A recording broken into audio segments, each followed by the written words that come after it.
insonda deydilar, 3 xil do'sti bo'ladi.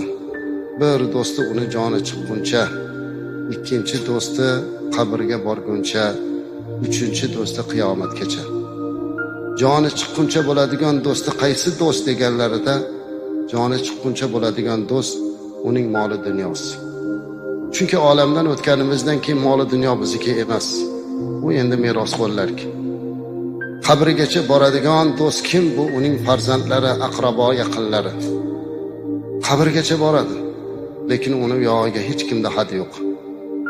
Ming yaxshi ko'rsa ham, jonim fido otam, onam desa ham, oxirgi manzili mana shu qabr, amallar sondig'i.